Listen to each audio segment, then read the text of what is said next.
Hi guys, hope you all doing good. இந்த video எதுக்காக அப்படின்னா நாங்கள் ஒரு புது பொண்ணு மாப்பிள்ளைக்கு விருந்து சமைச்சு போட்டிருந்தோம் அம்மாயி வீட்டில். ஸோ அந்த vlog தான் வந்து இது ஃபுல்லாகவே இருக்க போகுது. ஆக்சுவலாக வந்து அத்தை தான் வந்து விருந்து போடுறாங்க. பட் பிரியாணி வந்து செய்கிறக்காக அத்தை வந்து என்னை கூப்பிட்டுருந்தாங்க. சரி ஓகே அப்படின்னு சொல்லிட்டு நானும் போயிருந்தேன். எந்த ஒரு சின்ன விசேஷமாக இருந்தாலும் பெரிய விசேஷமாக இருந்தாலும் அம்மாயி வீட்டில் வந்து கண்டிப்பாக நாங்கள் வந்து ஒரு மெயின் ரோலாகவே ப்ளே பண்ணுவோம். ஸோ அந்த அன்னைக்கு பார்த்திங்கன்னா மட்டன் சிக்கன் ரெண்டுமே இருந்துச்சு. மட்டன் எடுத்துகிட்டு வந்திருந்தாங்க. சிக்கன் வந்து அம்மாயி வீட்லேயே நாட்டுக்கோழி இருந்தது, அது பிடிச்சிட்டாங்க. அது பத்தாததுக்கு பிராய்லர் கோழி வந்து 1 kg எடுத்துகிட்டு வந்திருந்தாங்க. பிராய்லரில் தான் நாங்கள் வந்து பிரியாணி பண்ணியிருந்தோம். எங்கள் அம்மாய்க்கு வந்து 2 குழந்தைங்க, ஒன்று எங்கள் மாமா, இன்னொன்று எங்கள் அம்மா. எங்கள் மாமா வந்து எங்கள் அம்மாவுக்கு மூத்தவங்க, அதாவது எங்கள் அம்மாவோட அண்ணா. அவங்களுக்கு 2 பசங்க.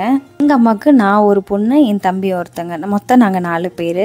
எந்த ஒரு சின்ன ஃபங்க்ஷன்னாலும் அம்மாயி வீட்டில் கண்டிப்பாக நாங்கள் இருப்போம். ஸோ சண்டே சாட்டர்டே அந்த மாதிரி சிக்கன் மட்டன் செஞ்சால் கூட அவங்க வந்து கண்டிப்பாக எங்களை கூப்பிட்டு சாப்பிட வச்சுட்டு தான் அவங்களும் சாப்பிடுவாங்க. ஸோ அந்தளவுக்கு வந்து நாங்கள் ரொம்ப க்ளோஸ். அவங்களோட பசங்களுமே அப்படி தான் என்கிட்ட ரொம்ப க்ளோஸாக இருப்பாங்க. எந்த ஒரு விஷயத்தையும் வந்து ஷேர் பண்ணிடுவாங்க என்கிட்ட. ஸோ அந்தளவுக்கு ரொம்ப க்ளோஸாக தான் இருப்பாங்க. என் தம்பி வேறு இவங்க வேறு நான் சொல்லவே மாட்டேன். என்கிட்ட வந்து உனக்கு எத்தனை தம்பின்னு கேட்டாங்கன்னா 3 தம்பி அப்படிங்கிற மாதிரி தான் சொல்லுவேன். ஸோ அந்தளவுக்கு 3 பேருமே எனக்கு ஈக்குவலாகவே இருப்பாங்க எல்லா விஷயத்துலையுமே.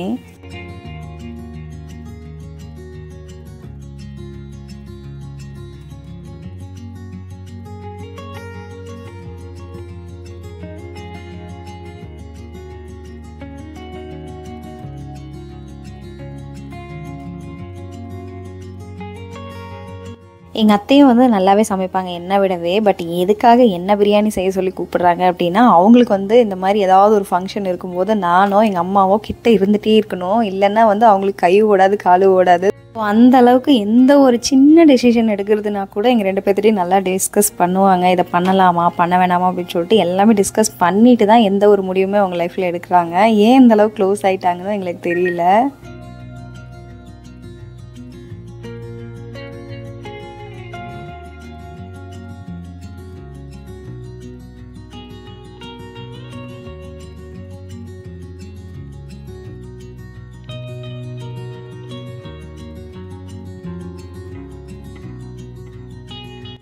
அதே மாதிரி நான் ஏதாவது சமையலில் சின்ன சின்ன குறையாக செஞ்சுட்டாலும், உப்பு அதிகமாகவோ இல்லை உப்பு கம்மியாகவோ இல்லை காரம் அதிகமாகவோ அந்த மாதிரி ஏதாவது செஞ்சுட்டாலும் அவங்க எதுவுமே சொல்ல மாட்டாங்க. அப்படியே சாப்பிட்டுப்பாங்க. நல்லாயிருக்கு அப்படின்னு சொல்லிடுவாங்க.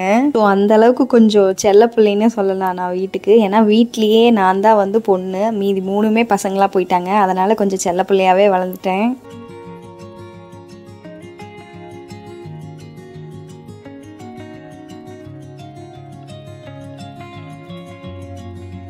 நான் மட்டும்தான் செல்ல பிள்ளையாக இருப்பேன்னு பார்த்தா என்னோட பையன் அவங்களுக்கு அதை விட செல்ல பிள்ளையாக போயிட்டான். என்ன தான் பையனாக இருந்தாலும் அவன் தான் வந்து அங்கே டாப்பில் இருக்கான். இப்போ எனக்கு அடுத்து அங்கே என்ன சொன்னாலும் அப்படின்னு சொன்னால் சரி அப்படிங்கிற மாதிரி வந்துட்டாங்க இப்போது.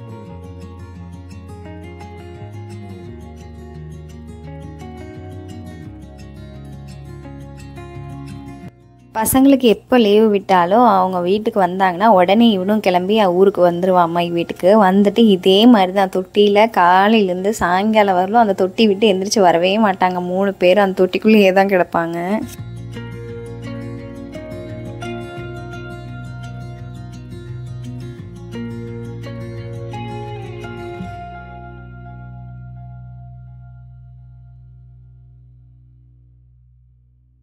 ஒரு வழியாக பிரியாணி எல்லாம் சமைச்சிட்டு எல்லாமே சமைச்சாச்சு. மட்டன் சிக்கன் எல்லாமே சமைச்சிட்டு நாங்களும் வீடெல்லாம் க்ளீன் பண்ணிவிட்டு கொஞ்ச நேரம் போய் உட்காந்து டிவி பார்த்துட்டு இருந்தோம். கடைசி வரலும் பொண்ணு மாப்பிள்ளை வரல. ஒருவேளை ஃபோன் பண்ணி கேன்சல் பண்ணிடுவாங்களோ அப்படின்னு சொல்லி நாங்களே பயந்துட்டோம். இந்த புது பொண்ணு மாப்பிள்ளை யாருன்னா, மாப்பிள்ளை வந்து என்னோட சைல்ட்ஹுட் ஃப்ரெண்ட், அதாவது எங்கள் அப்பாவோட கூட பிறந்த அக்காவுக்கு சொந்தம் ஆகும். நாங்கள் சின்ன வயசில் எங்கள் அத்தை வீட்டுக்கு போகும்போதெல்லாம் எல்லாம் ஒன்றா தான் சுற்றி விளையாடிட்டு இருப்போம். எங்கள் தாய்மாமா மேரேஜுக்கு அப்புறம் தான் தெரிய வந்துச்சு இவங்க வந்து எங்கள் அத்தைக்கும் சொந்தம், அதாவது எங்கள் தாய்மாமாவோட ஒய்ஃபுக்கும் சொந்தம் அப்படின்னு சொல்லிட்டு. அதுக்கப்புறம் அவங்க ரொம்ப க்ளோஸ் ஆகிட்டாங்க, ரொம்ப க்ளோஸ் ஃபேமிலி ஆகிட்டாங்க. ஸோ அவன் வந்து லவ் மேரேஜ் தான் பண்ணியிருக்கான். பண்ணி 1 month தான் ஆகுது. இப்போ தான் வந்து விருந்து பண்ணி போடுறோம் நாங்கள்.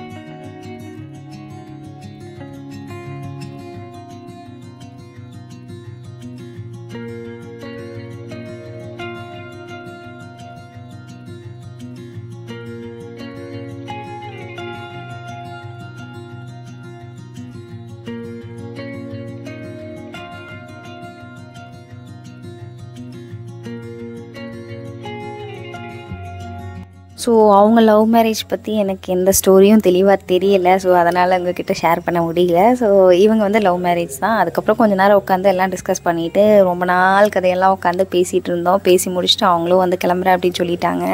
யூஸ்வலாக புது பொண்ணு மாப்பிள்ளையெல்லாம் வந்து விருந்து சாப்பிட்டு போனதுக்கப்புறம் பணம் வந்து வச்சு கொடுப்பாங்க. ஸோ நானும் அத்தையும் வந்து பணம் வச்சு கொடுத்தாச்சு. நான் வந்து என்னோடய மேரேஜுக்கு வந்து அவங்கள இன்வைட் பண்ணிட்டு தான் அவன் பெரிய கிஃப்டாகவே வாங்கிட்டு வந்திருந்தான். பட் அவன் மேரேஜ்க்கு இன்வைட் பண்ண முடியாத சுச்சுவேஷனில் அவன் இருந்துட்டான். அதனால் என்னால் கிஃப்ட் பண்ண முடியல.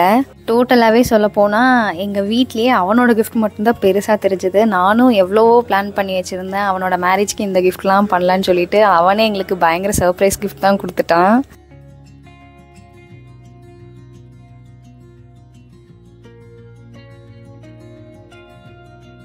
எனிவேஸ் இது ஒரு கோல்டன் மெமரிஸ்னே சொல்லலாம். பிகாஸ் சைல்ட்ஹுட் ஃப்ரெண்ட் அப்படிங்கிறது அவங்கள திரும்ப மீட் பண்ணுறங்கிறது கொஞ்சம் ரேரான விஷயந்தான். ஸோ அந்த வகையில் நான் இன்றைக்கி அவங்கள எல்லாத்தையும் மீட் பண்ணியாச்சு, அவங்களோட பேசியாச்சு, ஜாலியாகவே என்ஜாய் பண்ணியாச்சு அந்த டேவை.